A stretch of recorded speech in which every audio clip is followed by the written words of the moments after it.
ഇതൊരു വലിയ മാഫിയാണ്. ഇത് കേരളത്തിൽ ഒറ്റപ്പെട്ട ഒരു സംഭവമല്ല. നാച്ചുറൽ ഡെലിവറി എന്ന പേരിൽ ഒരു കോഴ്സ് അവർ ഓഫർ ചെയ്യുന്നുണ്ട്. ഇതിൽ ഷുഐബ് റിയാലു എന്ന് പറയുന്ന മലപ്പുറം തിരൂർ സ്വദേശിയായിട്ടുള്ള ഒരു വ്യക്തിയാണ്. അദ്ദേഹമാണ് ഇതിൻ്റെ എല്ലാം പിന്നിൽ ഉള്ളത്. നമസ്കാരം. ഇന്ന് മറുനാടനൊപ്പം ഉള്ളത് പ്രമുഖ അക്യുപഞ്ചർ ചികിത്സകൻ ബിസ്മില്ല കടക്കിലാണ്. കഴിഞ്ഞ ദിവസമാണ് തിരുവനന്തപുരത്ത് ഒരു സംഭവം ഉണ്ടായത്. അക്യുപഞ്ചർ ചികിത്സയെ തുടർന്ന് പ്രസവത്തിനിടെ ഒരു സ്ത്രീയും കുഞ്ഞും അതിദാരുണമായി മരിക്കാനിടയായ ഒരു സംഭവം ഉണ്ടായത്.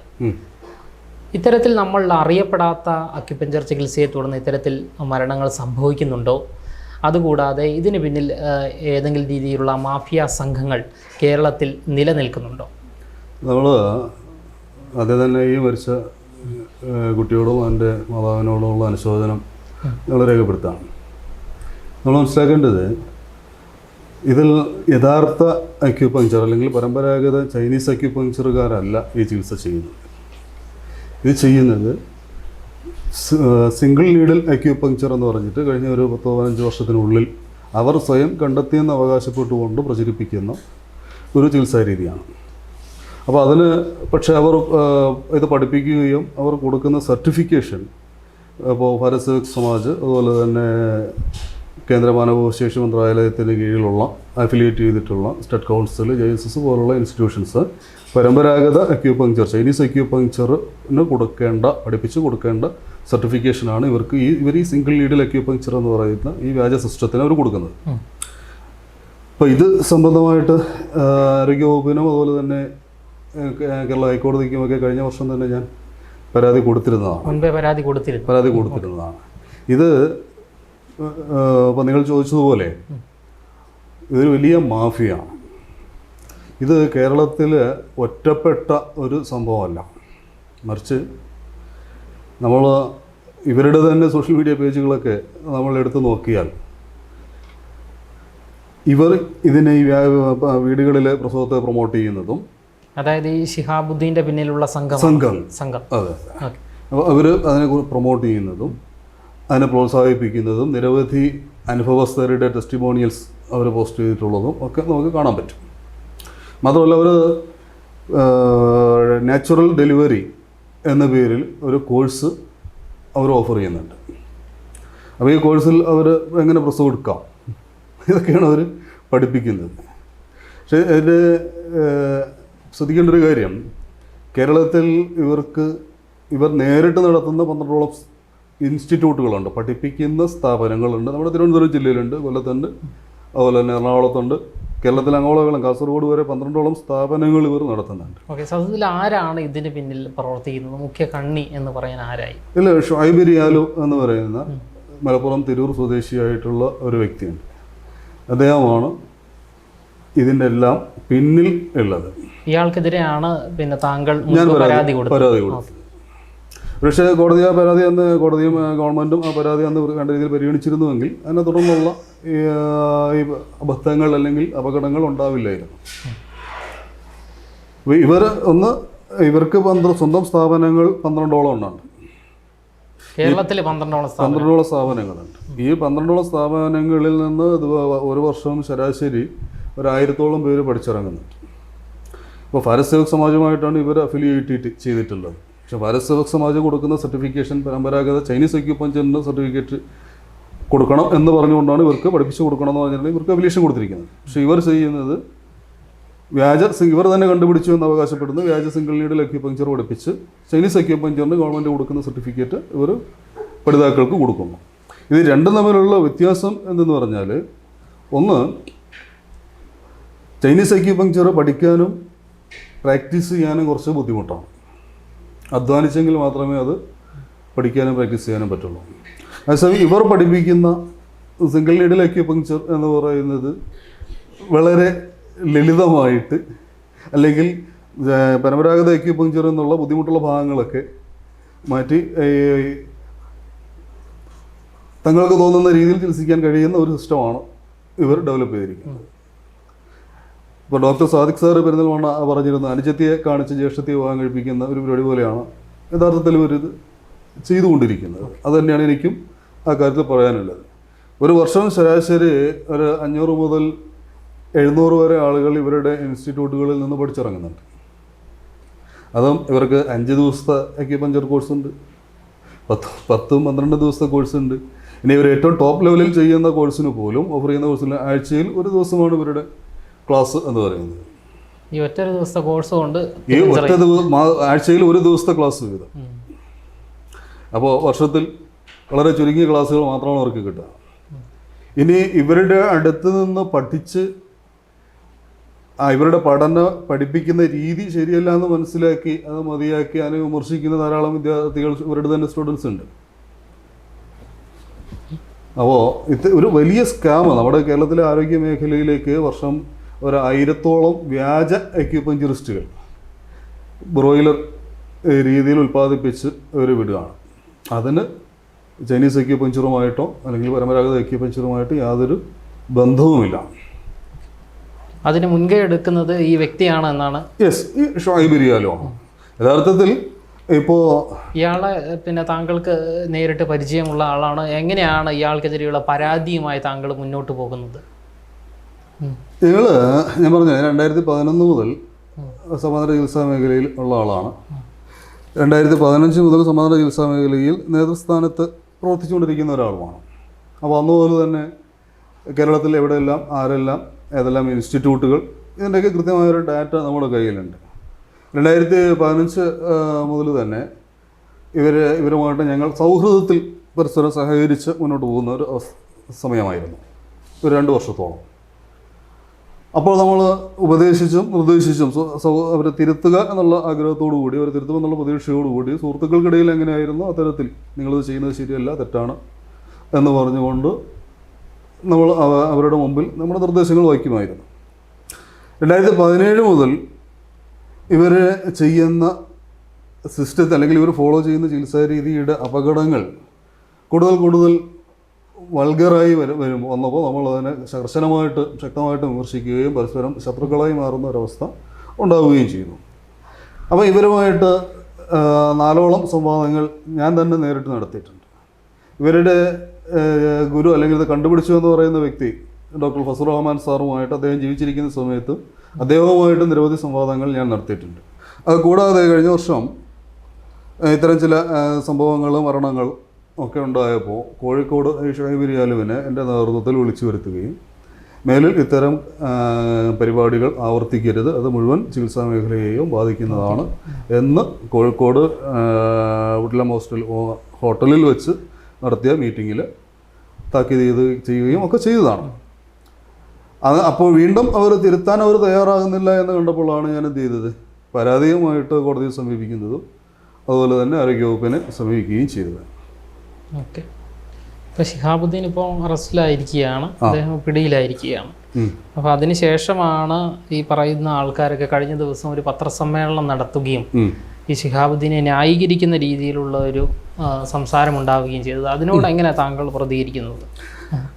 ആ പത്രസമ്മേളനം ഈ മനുഷ്യന് ഇത്രയും പരസ്യമായി എങ്ങനെ നുണ പറയാൻ സാധിക്കുന്നു എന്നുള്ളതാണ് ഞാൻ ആലോചിക്കുന്നത്.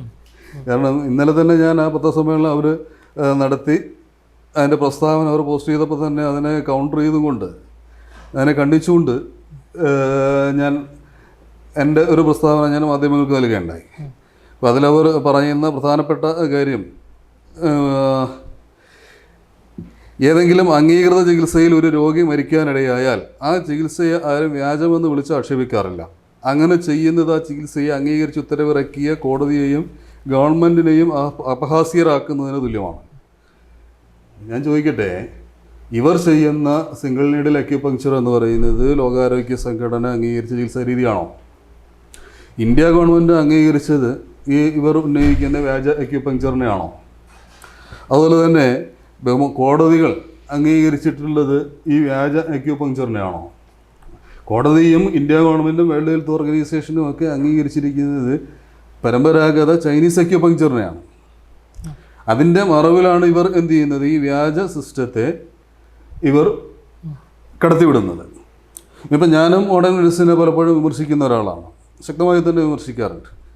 ഞങ്ങളുടെ സമാന്തര ചികിത്സാ മേഖലയിലുള്ളവരായിരുന്നാലും അംഗീകൃത ചികിത്സാ മേഖലയിൽ ഉള്ളവരായിരുന്നാലും ആയുർവേദമോ BNYSO നാച്ചുറോപ്പതിയോ അല്ലെങ്കിൽ ഹോമിയോപ്പതിയോ ഒക്കെ യുനാനിയൊക്കെ അലോപ്പതി അല്ലെങ്കിൽ മോഡേൺ മെഡിസിൻ ചികിത്സാ രീതികളെ വിമർശിക്കുന്നവരാണ്. നമ്മൾ വിമർശിക്കുമ്പോൾ ഏതെങ്കിലും ഒരു ഡോക്ടറെ അല്ല നമ്മൾ വിമർശിക്കുക, ആണോ? നമ്മൾ ചോദ്യം ചെയ്യുമ്പോൾ വിമർശിക്കുമ്പോൾ ആ ഒരു സിസ്റ്റത്തെ തന്നെയാണ് നമ്മളും ചോദ്യം ചെയ്യുന്നത്. അപ്പോൾ നമ്മളൊരു ആ ഒരു മോഡേൺ മെഡിസിൻ എന്ന് പറയുന്നൊരു സിസ്റ്റത്തെ നമ്മൾ ചോദ്യം ചെയ്യുകയും അവർ തിരിച്ച് ഒരു തെറ്റായ സിസ്റ്റം ഫോളോ ചെയ്യുന്നവരെ നിങ്ങൾ തെറ്റായ സിസ്റ്റമാണ്, തെറ്റായ രീതിയാണ് നിങ്ങൾ ഫോളോ ചെയ്യുന്നതെന്ന് പറയുകയും ചെയ്യുമ്പോഴത്തേക്ക് അതിനെ പരമ്പരാഗത യഥാർത്ഥ അക്യുപഞ്ചറിന് മുകളിൽ ചാരി രക്ഷപ്പെടാനാണ് ഇവിടെ എന്ത് ചെയ്യുന്നത്, ഇവിടെ ശ്രമിക്കുന്നത്. ഇനി അവർ പറഞ്ഞ മറ്റൊരു കാര്യം, മനുഷ്യൻ അനുഭവിക്കുന്ന മുഴുവൻ അസ്വസ്ഥതകൾക്കും അക്യുപഞ്ചറിൽ ചികിത്സ നൽകുമ്പോൾ പ്രസവത്തിന് വേണ്ടി എന്നൊരു പ്രത്യേക ചികിത്സ നടത്താറില്ല. ആശുപത്രികളിൽ പ്രസവിക്കാൻ ആഗ്രഹിക്കുന്നവർ അതിൽ നിന്ന് തടയാറുമില്ല. ഇത് ഇവർ എഴുതിവിട്ട പ്രസ്താവന എന്നുള്ള പോയിൻ്റാണ് ഞാൻ വായിച്ചത്. ഇന്നലെ അവർ പത്രസമ്മേളനം നടത്തിയപ്പോൾ അവർ പറഞ്ഞിരുന്നത് ഈ കുട്ടിയെ അവർ എന്ത് ചെയ്തിരുന്നില്ല, പ്രസവത്തിന് അവർ ചികിത്സിച്ചിരുന്നില്ല. അതുപോലെ തന്നെ ഷിഹാബുദ്ദീൻ പ്രസവത്തിന് മാത്രം ചികിത്സിക്കുന്ന ആളല്ല. അപ്പോഴും അവർ പറയുന്നില്ല ഷിഹാബുദ്ദീൻ പ്രസവത്തിന് ചികിത്സിക്കുന്ന ആളല്ല എന്നല്ല അവർ പറയുന്നത്, പ്രസവത്തിന് മാത്രം ചികിത്സിക്കുന്ന ആളല്ല എന്നാണ് അവർ പറയുന്നത്. അതായത് ഈ സംശയങ്ങൾ ഉണ്ടാക്കിക്കൊണ്ട് പുകമറ സൃഷ്ടിച്ചുകൊണ്ട് തങ്ങളുടെ വാദങ്ങളെ സ്ഥാപിക്കുകയാണ് അവിടെ ചെയ്യുന്നത്. അപ്പോൾ യഥാർത്ഥത്തിൽ ഷുഐബ് റിയാലുവിൻ്റെ ശിഷ്യന്മാർ അവർ നടത്തുന്ന അസോസിയേഷൻ ഇതൊക്കെ എന്താണ് പ്രസവ ചികിത്സയെ കേരളത്തിൽ കഴിഞ്ഞ 5 വർഷങ്ങളായിട്ട് പ്രോത്സാഹിപ്പിക്കുകയും അതിനെ വളർത്തിക്കൊണ്ടുവരികയും ചെയ്തത് ഇവരാണ്. അന്ന് തന്നെ പരസ്പര ശത്രുപക്ഷത്തിരിക്കുമ്പോൾ പോലും ഞാൻ അന്ന് അവരുടെ കൂട്ടത്തിൽപ്പെട്ടവർ നമ്മുടെ സുഹൃത്തുക്കളായിട്ടുണ്ടാവുമല്ലോ, ഞാൻ അവരോട് പറഞ്ഞിരുന്നു, നിങ്ങൾ ആദ്യം ഇതൊരു സിലബസ് ആക്കിയിട്ട് അത് ചർച്ചയ്ക്ക് വെക്ക്, എന്നിട്ട് അതിലെ പോരാക്കുറവുകൾ തിരുത്തിക്കൊണ്ട് നിങ്ങൾ എന്ത് ചെയ്യുക, ഇത് ചെയ്യാം. അല്ലെങ്കിൽ നിങ്ങൾക്കും അത് ദോഷമാണ്, സമാന്തര ചികിത്സാ മേഖലയിൽ നിൽക്കുന്ന മുഴുവൻ പേർക്കും അത് ദോഷമാണ് എന്ന് ഞാൻ ആവശ്യപ്പെട്ടിരുന്നതാണ്. പക്ഷെ അവരതൊന്നും ചെയ്തില്ല. അവരുടെ പഠിപ്പിക്കുമ്പോൾ അവർ കുട്ടികളെ ഒന്ന് ഏകീകൃത സിലബസ് ഇല്ല, 2 കുട്ടികളെ നോട്ട്സ് എഴുതാൻ സമ്മതിക്കാറില്ല, ക്ലാസ്സുകൾ റെക്കോർഡ് ചെയ്യാൻ സമ്മതിക്കാറില്ല. സംശയങ്ങൾ ചോദിച്ചു കഴിഞ്ഞാൽ പഠിപ്പിക്കുന്നവർ തന്നെ പറഞ്ഞ കാര്യങ്ങളാണ്. അത് സംശയങ്ങൾ ചോദിച്ചു കഴിഞ്ഞാൽ നിങ്ങൾ വിമതനാണ് അല്ലെങ്കിൽ നിങ്ങൾക്കത് മനസ്സിലാവാത്തത് കൊണ്ടാണ് എന്ന് പറഞ്ഞ് ഇവരെ ആക്ഷേപിക്കുകയാണ് ഇവരുടെ ക്ലാസ്സുകളിലെ ഒരു രീതി. ഈ ഷുഐബ് റിയാൽ എന്ന് പറഞ്ഞ ആളുമായിട്ട് താങ്കൾക്ക് വ്യക്തിപരമായിട്ട് അറിയാമോ? അദ്ദേഹത്തിൻ്റെ വിവാഹവുമായി ബന്ധപ്പെട്ട ചില സൂചനകളൊക്കെ പുറത്തു വന്നിരുന്നു, അതിനെക്കുറിച്ച് എന്തെങ്കിലും അറിയാമോ? അദ്ദേഹത്തിൻ്റെ വ്യക്തിപരമായ കാര്യം ആണ് എന്ന് വേണമെങ്കിൽ അവകാശപ്പെടാം. അതിനെക്കുറിച്ച് കൂടുതൽ പറയാൻ ഞാൻ ആഗ്രഹിക്കുന്നില്ല. പക്ഷേ ഇദ്ദേഹം ചെയ്യുന്നത് ആദ്യത്തെ വിവാഹം ഒരു ജനുവിനായിട്ട് നടന്നൊരു വിവാഹമായിട്ടാണ് നമ്മൾ മനസ്സിലാക്കുന്നത്. തുടർന്ന് ഇദ്ദേഹം ചെയ്തിട്ടുള്ള നിരവധി വിവാഹങ്ങൾ, ഡൈവേഴ്സ് ചെയ്യുക, വീണ്ടും വിവാഹം കഴിക്കുക, അത് ഈ പഠിക്കാൻ വന്ന വിദ്യാർത്ഥികളെയും ചികിത്സയ്ക്ക് വന്ന ഡോക്ടേഴ്സിനെയും ഒക്കെ, ചികിത്സയ്ക്ക് വന്ന പേഷ്യൻസിനെയും ഒക്കെ എന്ത് ചെയ്തിട്ടാണ് വശീകരിച്ചിട്ട് നടത്തിയതാണ് എന്നുള്ളതാണ് നമുക്ക് മനസ്സിലാക്കാൻ സാധിച്ചിട്ടുള്ളത്. അതിനെക്കുറിച്ച് അത് അദ്ദേഹത്തിൻ്റെ വ്യക്തിപരമായ കാര്യമായതുകൊണ്ട് എനിക്കതിലൊരു പ്രസ്താവന നടത്താൻ അല്ലെങ്കിൽ ഒരു പരസ്യ പ്രസ്താവനയ്ക്ക് ബുദ്ധിമുട്ടുണ്ട്. ഓക്കെ. അതുകൂടാതെ ഈ കഴിഞ്ഞ ദിവസം നമ്മളോട് അവിടുത്തെ അതായത് കാരയ്ക്ക മണ്ഡപത്തെ കൗൺസിലർ ഈ കാര്യവുമായി ബന്ധപ്പെട്ട് സംസാരിച്ചപ്പോൾ പറഞ്ഞത്, അതായത് ഈ പ്രസവം സിസേറിയൻ നടത്തേണ്ടതായിരുന്നു. അപ്പോൾ ഈ നയാസ് എന്ന് പറഞ്ഞ ഭർത്താവ് പറഞ്ഞത് ഈ സിസേറിയൻ ഞങ്ങൾക്ക് മതപരമായ, അതായത് ഞങ്ങളുടെ മതത്തിന് എതിരാണ് എന്നാണ്. അതിലെന്തെങ്കിലും കാര്യമുണ്ടോ സത്യത്തിൽ? കാരണം അവര് മുൻപേ 3 സിസേറിയൻ ഓൾറെഡി അവര് നടത്തി കഴിഞ്ഞു. നിങ്ങൾക്ക് എന്നെ കണ്ടിട്ട് ഞാനൊരു മതപരമായിട്ടുള്ള ആളായിട്ട് തോന്നുന്നു. അതല്ല, ഒരു റിലീജിയസ് ബാക്ക്ഗ്രൗണ്ട് ഇല്ലാത്ത ഒരാളായിട്ടാണോ തോന്നുന്നത്? അല്ല, നമുക്ക് ഒരിക്കലും ഒരാളുടെ വേഷവിധാനം കണ്ടിട്ട് അങ്ങനെ ഒന്നും നമുക്ക് പ്രെഡിക്റ്റ് ചെയ്യാൻ ഒരിക്കലും. നിങ്ങൾ ഈ വേഷം റിലീജിയസ് ബാക്ക്ഗ്രൗണ്ട് ഉള്ളവരല്ലേ കണ്ടിട്ടുള്ളൂ. അതെ അതെ അതെ. അപ്പോൾ ഞാൻ ഒരു റിലീജിയസ് ബാക്ക്ഗ്രൗണ്ടിലുള്ള ആളാണ്.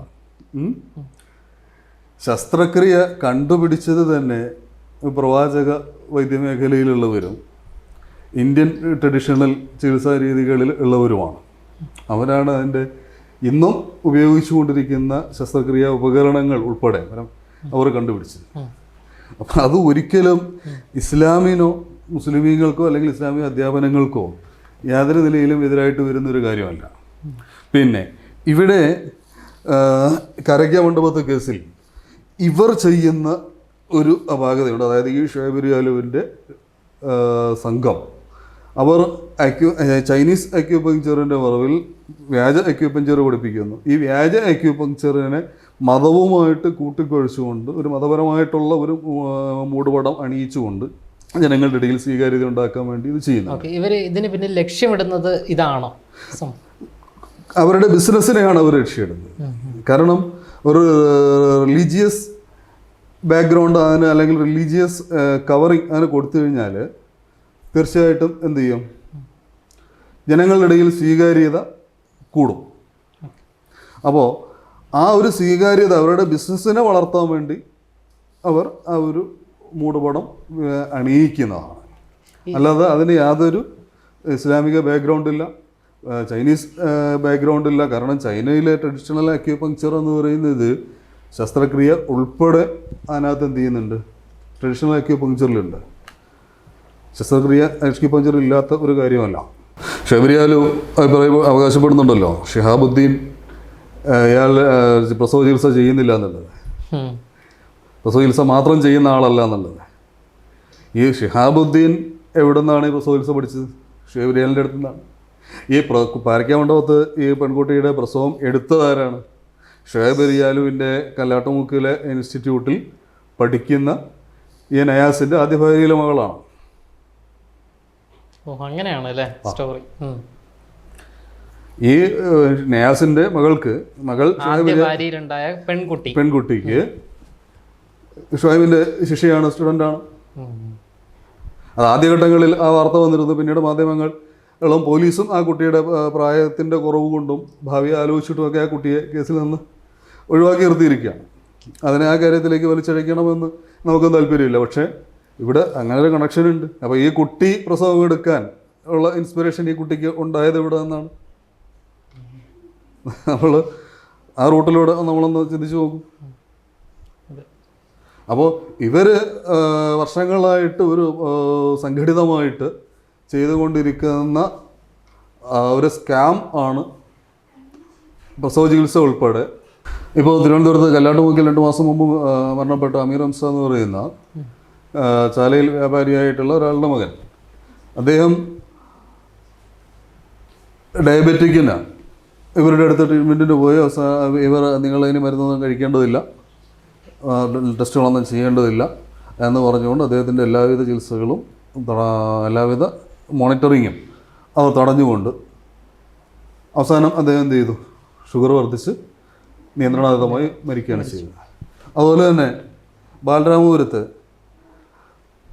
ഒരു ഹാഫിളത്തായിട്ടുള്ള ഒരു പെൺകുട്ടി, ആ പെൺകുട്ടി ന്യൂമോണിയ ബാധിച്ചു.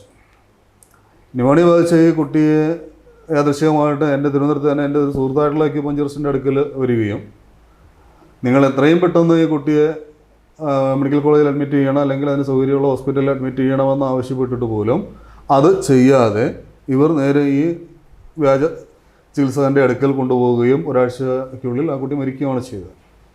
ബാലരാമപുരത്ത് തന്നെ അവിടെ സലാഹുദ്ദീൻ എന്ന മറ്റേ പേരായിട്ടുള്ള അവിടെ നാട്ടുരമ എന്ന് പറഞ്ഞിട്ടുള്ള ഒരു സാമൂഹിക സംഘടനയൊക്കെ ഉണ്ട്. അതിൻ്റെ ഭാരവാഹിയൊക്കെ ആയിട്ടിരുന്ന ആ നാട്ടിൽ അറിയപ്പെട്ടിരുന്ന ഒരാൾ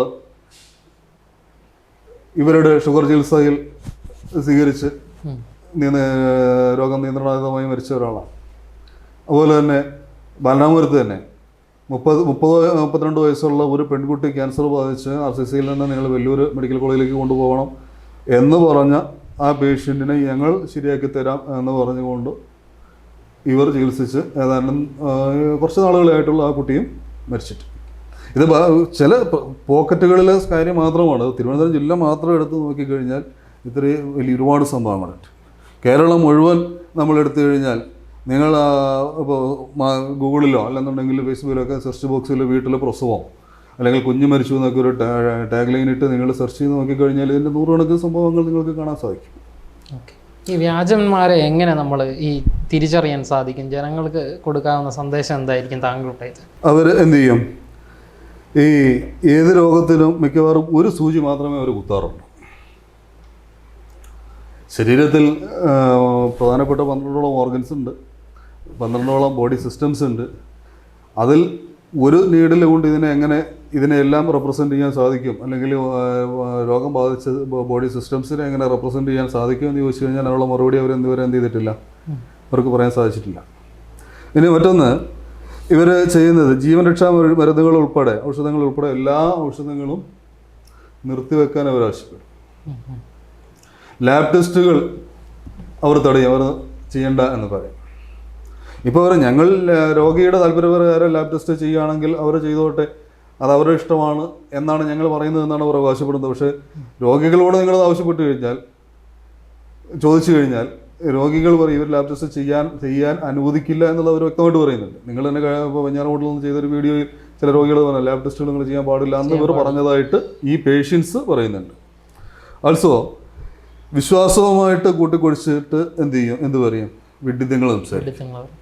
ഇവർ അക്യുപഞ്ചറാണ് ചെയ്യുന്നതെന്ന് അവകാശപ്പെടുമ്പോൾ തന്നെ ഇത് പ്രവാചകചികിത്സയാണ് ഞങ്ങൾ ചെയ്യുന്നതെന്ന് പറയും. ഞങ്ങൾ അപ്പോൾ പ്രവാചകചികിത്സയുടെ അടിസ്ഥാനം എന്താണെന്ന് ഒരു ചോദിച്ചാൽ ഞങ്ങൾ അക്യുപഞ്ചറാണ് ചെയ്യുന്നത്. അപ്പോൾ ഇത്തരത്തിൽ ഇവർക്ക് തന്നെ ജനങ്ങളെ തെറ്റിദ്ധരിപ്പിക്കുന്ന ഒരവസ്ഥയാണ് ഇവരിലുള്ളത്. ഇനി മറ്റൊരു വലിയൊരു ലക്ഷണമുണ്ട്. എന്തെങ്കിലും രോഗികൾക്ക് ഇതുപോലെ അപകടങ്ങൾ, മരണങ്ങൾ, ആപത്തുകൾ ഉണ്ടായിക്കഴിഞ്ഞാൽ ഇവർ ഒന്നിനു പിറകെ ഒന്നായിട്ട് കോംപ്രമൈസ് മാനേജർമാർ അയക്കും. അതിലവർക്കൊരു ടീം തന്നെ ഉണ്ട്.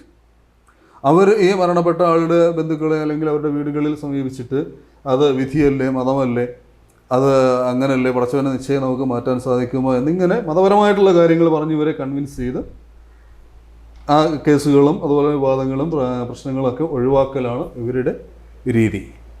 അപ്പോൾ ഇത് ബഹുമാനപ്പെട്ട കോടതിയോട് എനിക്ക് അപേക്ഷിക്കാനുള്ളത്, ഞാൻ ഒരു വർഷം മുമ്പ് തന്നെ നൽകിയ ഒരു പരാതിയിലൊരു നടപടി സ്വീകരിക്കണം എന്നെ കോടതിയോട് അപേക്ഷിക്കാനുണ്ട്. അതുപോലെ തന്നെ കേരള ആരോഗ്യവകുപ്പിനോടും എനിക്ക് അപേക്ഷിക്കാനുള്ളത്, ഈ അവർക്ക് നൽകിയിരിക്കുന്ന പരാതിയിൽ കൃത്യമായിട്ട് അവർ നടപടിയെടുക്കണം. ആ നടപടി അവർ എടുത്തിരുന്നുവെങ്കിൽ തീർച്ചയായിട്ടും എന്നുണ്ടാകുമായിരുന്നില്ല. തുടർന്ന് ഇത്തരം മരണങ്ങൾ താങ്കൾ എവിടെയൊക്കെ ഈ പരാതി കൊടുത്തു? ഹൈക്കോടതിക്ക്, കേരള ഹൈക്കോടതിക്ക് പരാതി മെയിൽ ചെയ്തു. അതുപോലെ തന്നെ ആരോഗ്യവകുപ്പിലെ മിനിസ്റ്ററോ കേരള മെഡിക്കൽ കൗൺസിൽ രജിസ്ട്രാർ, ഞാൻ തെളിവുകൾ ഉൾപ്പെടെയാണ് ഞാൻ ആ പരാതി ചെയ്തിരിക്കുന്നത്, കൊടുത്തിരിക്കുന്നത്. ശിഹാബുദ്ദീനെതിരെ മാത്രമാണോ അല്ലെങ്കിൽ പരാതി? അല്ലല്ല, ശിഹാബുദ്ദീൻ എന്ന് പറയുന്നത് ഇതിൽ ഒരു കണ്ണി മാത്രമാണ്. ശിഹാബുദ്ദീൻ ഒരിക്കലും എന്തല്ല, ഒരു സംഘടനാ തലത്തിൽ ഞങ്ങൾ പരിഗണിക്കുന്ന ഒരാളല്ല. ഇപ്പം ശിഹാബുദ്ദീൻ എന്ന് പറയുന്ന ഒരാളുണ്ട് എന്ന് തന്നെ ഞങ്ങൾ അറിയുന്നത് ഇപ്പോഴാണ്. ഞങ്ങൾക്കറിയാവുന്നത് ഈ മാഫിയയ്ക്ക് നേതൃത്വം നൽകുന്ന ഈ ഷുഹൈബ് ബലാലി എന്ന് പറയുന്ന വ്യക്തിയെയും അതുപോലെ തന്നെ അദ്ദേഹം നേതൃത്വം നൽകുന്ന IAPA എന്ന് പറയുന്ന സംഘടനയെയും അതുപോലെ അദ്ദേഹം നടത്തുന്ന നിരവധി ഇൻസ്റ്റിറ്റ്യൂട്ടുകളെയും അവിടെ അദ്ദേഹം പഠിപ്പിക്കുന്ന പഠന രീതികളെക്കുറിച്ചും അതിലെ അപാകതകളെക്കുറിച്ചും ഒക്കെ ഞങ്ങൾക്ക് വ്യക്തമാണ്. പിന്നെ അവർ ആരൊക്കെ എവിടെയൊക്കെ എങ്ങനെയൊക്കെ പഠിച്ചിറങ്ങുന്നു എന്നുള്ളത് അവരുടെ ഡാറ്റ നമ്മൾ കളക്ട് ചെയ്യാറില്ല. കാരണം അത് കളക്ട് ചെയ്തിട്ട് കാര്യമില്ല, അവരും ഇരകളാണ്.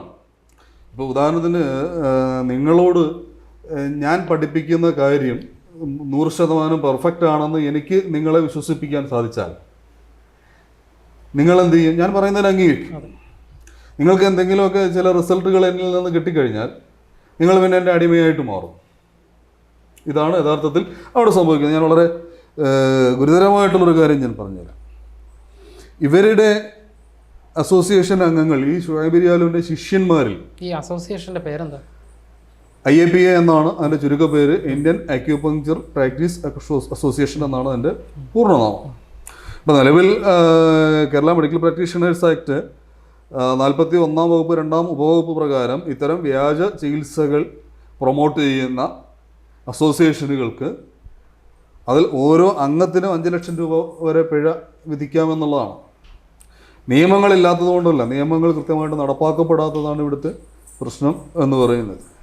അപ്പം ഞാൻ പറഞ്ഞു വന്ന കാര്യം, ഈ ഷുഹൈബിൻ്റെ ശിഷ്യന്മാർ ഇവർ കൾട്ടായിട്ട്, അല്ലെന്നുണ്ടെങ്കിൽ ഇപ്പോൾ നമ്മളൊക്കെ പല നാടുകളിലും കേട്ടിട്ടുണ്ട്, ഈ സന്യാസിമാർ അല്ലെങ്കിൽ പുരോഹിതർ തങ്ങളുടെ ശിഷ്യന്മാരെ മൈൻഡ് ബ്ലോയിങ് ചെയ്തിട്ട് അവരെ ഒരു അടിമത്തത്തിന് സമാനമായിട്ടുള്ള ഒരു മാനസികാവസ്ഥയിലേക്ക് അവരെ കൊണ്ടുവന്ന് എത്തിക്കുന്ന ഒരു സംഭവം നമ്മൾ പലപ്പോഴും വായിച്ചിട്ടുണ്ട്, കേട്ടിട്ടുണ്ട്. ഇത്തരം ഒരു അവസ്ഥയാണ് കേരളത്തിൽ വളർന്നു വരുന്ന ഈ ഒരു മാഫിയ പിന്തുടരുന്ന ഒരു മാർഗം എന്ന് പറഞ്ഞാൽ. ഇപ്പോൾ ഇവരുടെ ഉള്ളിൽ നടന്ന മരണങ്ങളുണ്ട്. ഉദാഹരണം, അഫ്ദൽ ബിൻ ഹസൻ എന്ന് പറയുന്ന ചെറുപ്പക്കാരനായിട്ടുള്ള ഇവരുടെ മുമ്പ് സ്റ്റേറ്റ് കമ്മിറ്റിയിലുണ്ടായിരുന്ന ഒരു ശിഷ്യൻ്റെ ഭാര്യ മരണപ്പെട്ടു. ആ ഭാര്യ മരണപ്പെടുന്നത് ഇതിന് കടുത്ത പനിയോ അല്ലെങ്കിൽ എന്താണ്, ഇപ്പോൾ കുറേ വർഷങ്ങളായി അസുഖം ബാധിച്ച് വീട്ടിൽ ഇതിനെ സൂചിയും കുത്തിക്കൊണ്ട് കിടക്കുകയാണ്. അപ്പോൾ മറ്റു പലരും ഇവരെ ഞങ്ങളുടെ സമാന്തര മേഖലയിലുള്ളവർ തന്നെ നീ കുട്ടിയെ കൊണ്ട് ഹോസ്പിറ്റലിൽ പോകണമെന്ന് അദ്ദേഹത്തോട് ആവശ്യപ്പെട്ടു. പക്ഷെ അദ്ദേഹം ഇതുകൊണ്ട് തന്നെ നിന്നു. സിവിയറായി, നിയന്ത്രണാതീതമായപ്പോഴത്തേക്ക് ഈ അഫ്ദൽ ബിൻ ഹസൻ ഈ ഷുഹൈബ് റിയാലിനെ വിളിക്കുന്നുണ്ട്. അഷ്റഫ് പൂവൽ എന്ന് പറയുന്ന സമാന്തര ചികിത്സാ മേഖലയിൽ തന്നെ വന്നുള്ള മറ്റൊരു സുഹൃത്തിനെ വിളിക്കുന്നുണ്ട്. മറ്റു പലരെയും ഇദ്ദേഹം ബന്ധപ്പെടുമ്പോഴും ഇദ്ദേഹം എന്ത് ചെയ്യുന്നില്ല, ഈ ഷുഹൈബ് റിയാൽ ഫോൺ എടുക്കുകയോ അദ്ദേഹത്തിൻ്റെ ആ പ്രശ്നത്തിനൊരു പരിഹാര മാർഗം നിർദ്ദേശിക്കുകയോ ചെയ്യുന്നില്ല. അവസാനം ആരൊക്കെ ഇടപെട്ട് ഈ കുട്ടിയെ ഹോസ്പിറ്റലൈസ് ചെയ്തു, ആ കുട്ടി മരിച്ചു. ഇനി ഇത്തരം നിരവധി സംഭവങ്ങൾ ഇവരുടെ കുടുംബങ്ങളിൽ തന്നെ ഇവരുടെ ഭാര്യമാർ മരിച്ച സംഭവങ്ങളുണ്ട്, ഇവരുടെ ഭർത്താക്കന്മാർ മരിച്ച സംഭവങ്ങളുണ്ട്, ഇവരുടെ കുടുംബങ്ങളിൽ നടന്ന മരണങ്ങളുണ്ട്. പക്ഷെ ഇതൊന്നും എന്ത് ചെയ്യപ്പെടുന്നില്ല, റെക്കോർഡ് ചെയ്യപ്പെടുന്നില്ല. അവരതിനെക്കുറിച്ച് പുറത്ത് അവർ പറയത്തുമില്ല. പക്ഷേ ഈ ഇരകളെ കണ്ടെത്തി കൃത്യമായിട്ട് നമുക്ക് അവരിൽ നിന്ന് ആ വിവരങ്ങൾ നമുക്ക് കളക്ട് ചെയ്യാൻ സാധിച്ചു കഴിഞ്ഞാൽ ഒരുപക്ഷെ സ്വാതന്ത്ര്യത്തിന് ശേഷം കേരളം നേരിട്ടുകൊണ്ടിരിക്കുന്ന ഏറ്റവും വലിയ ഒരു സ്കാമാണ് ഇത് എന്നുള്ളത് നിങ്ങൾക്ക് ബോധ്യപ്പെടും. ഇപ്പോൾ കേരളത്തിലെ മെഡിക്കൽ കോളേജുകളിൽ ഒരു വർഷം പഠിച്ചിറങ്ങുന്ന MBBS വിദ്യാർത്ഥികളുടെ എണ്ണം എടുക്കുക, ഇവരുടെ ഇൻസ്റ്റിറ്റ്യൂട്ടുകളിൽ നിന്ന് പഠിച്ചിറങ്ങുന്ന വിദ്യാർത്ഥികളുടെ എണ്ണം എടുക്കുക. കേരളത്തിലെ മെഡിക്കൽ കോളേജിൽ നിന്ന് പഠിച്ചിറങ്ങുന്നതിൻ്റെ എത്രയോ ഇരട്ടിയാണ് ഈ വ്യാജ കോഴ്സുകൾ പഠിച്ച് കേരളത്തിലെ ആരോഗ്യ മേഖലയിലേക്ക് യാതൊരുവിധ ചികിത്സാ പരിചയവും യോഗ്യതയും കൂടാതെ കടന്നു വരുന്നത് എന്നുള്ളത് നമ്മളൊന്ന് വിലയിരുത്തി കഴിഞ്ഞാൽ നമ്മൾ ഞെട്ടിപ്പോവും. ഇനി ഒരു വിദ്യാർത്ഥിയിൽ നിന്ന് 40,000-50,000 രൂപയാണ് ഇവരുടെ കോഴ്സ് പഠിപ്പിക്കുന്നതിനുള്ള ഫീസ്. 50,000 × 1000 എന്ന് നമ്മളൊന്ന് കണക്ക് കൂട്ടിയാൽ എത്ര കോടിയായി? അപ്പോൾ കോടികളുടെ വ്യാപാരമാണ് ഇതിലൂടെ നടക്കുന്നത്. ഇനി അതുകൂടാതെ BSSുമായിട്ട് അഫിലിയേറ്റ് ചെയ്തിട്ടുള്ള സ്ഥാപനങ്ങളാണ് ഷുഹൈബ് റിയാലുവിൻ്റേത്. പക്ഷേ BSSൻ്റെ സൈറ്റിൽ നമ്മൾ കയറി അതിൻ്റെ കോഴ്സ് കോഡ് അടിച്ച് നമ്മൾ നോക്കിക്കഴിഞ്ഞാൽ BSS എങ്ങനെയാണിത് പഠിപ്പിക്കേണ്ടത്, എത്ര ദിവസമാണ് ഒരു 1 ഇയർ റെഗുലർ ക്ലാസ്സുകൾ ആണ് BSSൻ്റെ കോഴ്സ്. പക്ഷേ അവിടെയാണ് ഇവർ ആഴ്ചയിൽ ഒരു ദിവസം, മാസത്തിലൊരു ദിവസമൊക്കെ ക്ലാസ് വെച്ച് കുട്ടികളെ പഠിപ്പിക്കുന്നത്. അതുപോലെ തന്നെ BSSൻ്റെ സബ്ജക്റ്റ് ഏതൊക്കെ പഠിപ്പിക്കണം എന്നുള്ളത് അതിനകത്ത് കൊടുക്കുന്നുണ്ട്. ഒരു ഏകീകൃത സിലബസ് ഇല്ലെങ്കിലും എന്തൊക്കെയാണ് ഇവർ പഠിപ്പിക്കേണ്ടത് എന്നുള്ളത് BSS പറയുന്നുണ്ട്. പക്ഷേ ഇതൊന്നും ഇവരെന്ത് ചെയ്യുന്നില്ല, ഇവർ വിദ്യാർത്ഥികൾക്ക് കൊടുക്കുന്നില്ല. അതുകൂടാതെ BSS പഠിപ്പിക്കണം എന്ന് ആവശ്യപ്പെടുന്ന സിലബസിൽപ്പെട്ട ഭാഗങ്ങൾ തന്നെ ഇവർ നേരിട്ട് പഠിപ്പിക്കാതെ എക്സ്ട്രാ അല്ലെങ്കിൽ സ്പെഷ്യൽ ക്ലാസ്സുകൾ എന്ന് പറഞ്ഞിട്ട്, നോളജ് അപ്ഡേഷൻ ക്ലാസ്സുകൾ എന്നൊക്കെ പറഞ്ഞിട്ട് കുട്ടികളിൽ നിന്ന് 5,000-ഉം 10,000-ഉം വീതം അധികം പൈസ വാങ്ങി സ്പെഷ്യൽ ക്ലാസ്സുകൾ നടത്തുന്നുണ്ട്. അപ്പോൾ ഇവർ നടത്തുന്ന ഇത്തരം ക്ലാസ്സുകളിൽ 100-200 ആളുകളൊക്കെ പങ്കെടുക്കും. 200 × 10,000 ഒന്ന് കൂട്ടി നോക്കൂ. അത് ഒരു ദിവസം 2 ദിവസം ക്ലാസ്സുകളാണ് കേട്ടോ. റെഗുലർ ക്ലാസ്സിനെ കുറിച്ചല്ല ഈ പറയുന്നത്, സ്പെഷ്യൽ ക്ലാസ്സുകളെ കുറിച്ചാണ് ഈ പറയുന്നത്. ഇത് സിലബസിൻ്റെ ഭാഗമായിട്ട് പഠിപ്പിക്കേണ്ട കാര്യങ്ങളാണ്. അത് പഠിപ്പിക്കാതെ സ്പെഷ്യൽ ക്ലാസ് വെച്ചിട്ട് അതിന് വീണ്ടും വേറെ പൈസ വാങ്ങാം. ഇത്തരത്തിലൊരു കോഴ്സിൻ്റെ ഇടയിൽ സിലബസിൽ ഉൾപ്പെടുത്തി പഠിപ്പിക്കേണ്ട വിഷയങ്ങളെ അത് പഠിപ്പിക്കാതെ പലതവണ പല പേരുകളിൽ സ്പെഷ്യൽ ക്ലാസ്സുകൾ വെച്ചിട്ട് അതിന് പൈസ കൊടുക്കും. യഥാർത്ഥത്തിൽ ഇത് സിലബസിനോടൊപ്പം പഠിപ്പിക്കേണ്ട കാര്യങ്ങളാണ്. അപ്പോൾ ഒരു മെയിൻ കോഴ്സിന് എന്ന് പറഞ്ഞിട്ടൊരു ഫീസ് വാങ്ങുക, അത് കൂടാതെ എക്സ്ട്രാ ക്ലാസ്സുകൾ എന്ന് പറഞ്ഞിട്ട് അല്ലെങ്കിൽ സ്പെഷ്യൽ ക്ലാസ്സുകൾ എന്ന് പറഞ്ഞിട്ട് അതിന് വീണ്ടും പൈസ ഈടാക്കുക. അപ്പം ഇതൊരു ചെറിയ കാര്യമല്ല. ഇപ്പോൾ കേരളത്തിൽ നമ്മുടെ കേരള മെഡിക്കൽ പ്രാക്ടീഷണേഴ്സ് ആക്ട് 2021 പ്രകാരം കേരളത്തിൽ ഏതൊരു വൈദ്യമേഖലയിലുള്ള ആളിനായിരുന്നാലും ചികിത്സിക്കണമെങ്കിൽ അംഗീകൃത ഡോക്ടർ ആ ക്ലിനിക്കിൽ ഉണ്ടായിരിക്കണം എന്നുള്ളത് നിർബന്ധമാണ്. ഇവരുടെ ഏതെങ്കിലും ക്ലിനിക്കിൽ ഒരു അംഗീകൃത ഡോക്ടർ ഉണ്ടോ? ഒരിടത്തുമില്ല. ഇനിയിപ്പോൾ കഴിഞ്ഞ ദിവസം ഇവർ തെളിവുകൾ നശിപ്പിച്ചതുപോലെ യഥാർത്ഥത്തിൽ കേസ് അന്വേഷിക്കുന്ന നിയമം പോലീസ് വിചാരിച്ചു കഴിഞ്ഞാൽ ഈ മാഫിയ ഇപ്പോൾ തന്നെ അവർക്ക് പൂട്ടാൻ സാധിക്കും. കാരണം ഷിഹാബുദ്ദീൻ എവിടെ നിന്ന് ഡെലിവറി എടുക്കാൻ പഠിച്ചു? അത് ഷുഹൈബ് റിയാലിൽ നിന്നാണ് പഠിച്ചത്. ഷുഹൈബ് റിയാൽ എവിടെ നിന്ന് പഠിച്ചു? അയാൾ എവിടെ നിന്ന് പഠിച്ചതല്ല. അയാൾ ശിഷ്യന്മാർ, അത് ഇവരോട് ചോദിച്ചു കഴിഞ്ഞാൽ, ശിഷ്യന്മാരോട് ചോദിച്ചു കഴിഞ്ഞാൽ ഞങ്ങളുടെ ഗുരു ഞങ്ങളെ പഠിപ്പിച്ചു. ഗുരു എവിടെ നിന്നാണ് പഠിച്ചത്? അത് ഗുരു സ്വപ്നം കണ്ടതായിരിക്കും, അല്ലെങ്കിൽ ഗുരുവിന് തോന്നിയതായിരിക്കും എന്നുള്ളൊരു മറുപടി അല്ലാതെ ഇയാൾ എവിടെ നിന്ന് പഠിച്ചു എന്നുള്ളത് ഇന്നുവരെ അയാൾ എന്ത് ചെയ്തിട്ടില്ല, പറഞ്ഞിട്ടില്ല. അത് മാത്രമല്ല, അയാളുടെ കോഴ്സ് ഓഫർ ചെയ്യുന്നതിൽ നാച്ചുറൽ ഡെലിവറി എന്ന് പറഞ്ഞിട്ട് ആ കോഴ്സ് ഇവർ ഓഫർ ചെയ്യുന്നുണ്ട്. ഇത് പഠിപ്പിക്കാൻ ആരാണ് ഇവർക്ക് അവകാശം കൊടുത്തത്, അനുവാദം കൊടുത്തത്? അപ്പോൾ ഇതൊരു വലിയ തട്ടിപ്പ് നടന്നുകൊണ്ടിരിക്കുന്ന ഒരു മേഖലയാണ്. കഴിഞ്ഞ ദിവസം ഒരു വാർത്ത കാണാനിടയായി. അതായത് ഈ കൊളംബോ യൂണിവേഴ്സിറ്റിയിൽ അക്യുപഞ്ചർ പഠിപ്പിക്കുന്നു. അതിൻ്റെ പിന്നിലുള്ള സത്യം എന്താണ്?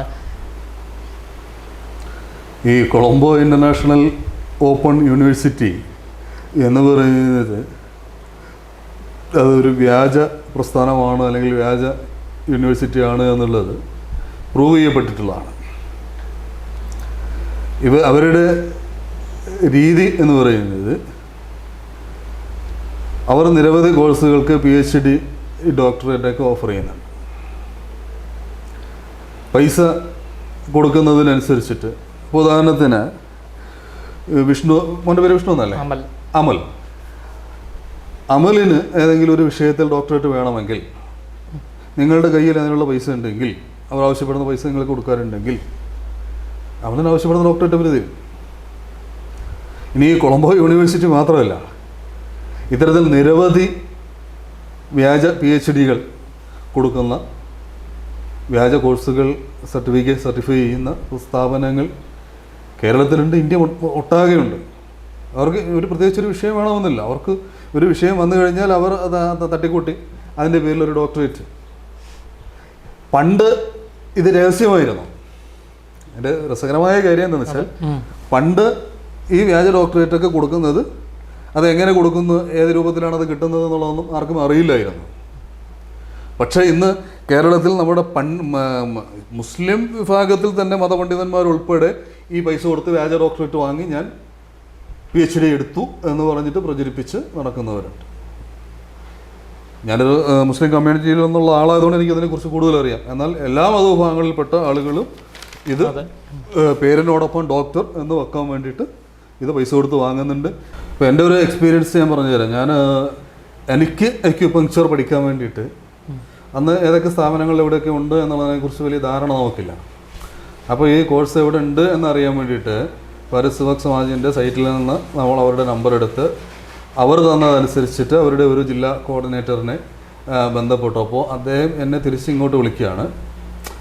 ഞാൻ അദ്ദേഹത്തോട് പറഞ്ഞത് ഇങ്ങനെയാണ്, എനിക്ക് അക്യുപങ്ക്ചർ പഠിക്കണം, പരിസ്ഥിതി സമാജിൻ്റെ ഇൻസ്റ്റിറ്റ്യൂട്ടുകൾ എവിടെയാണുള്ളതെന്ന് അറിഞ്ഞാൽ കൊള്ളാം, ഇതാണ് എൻ്റെ ആവശ്യം.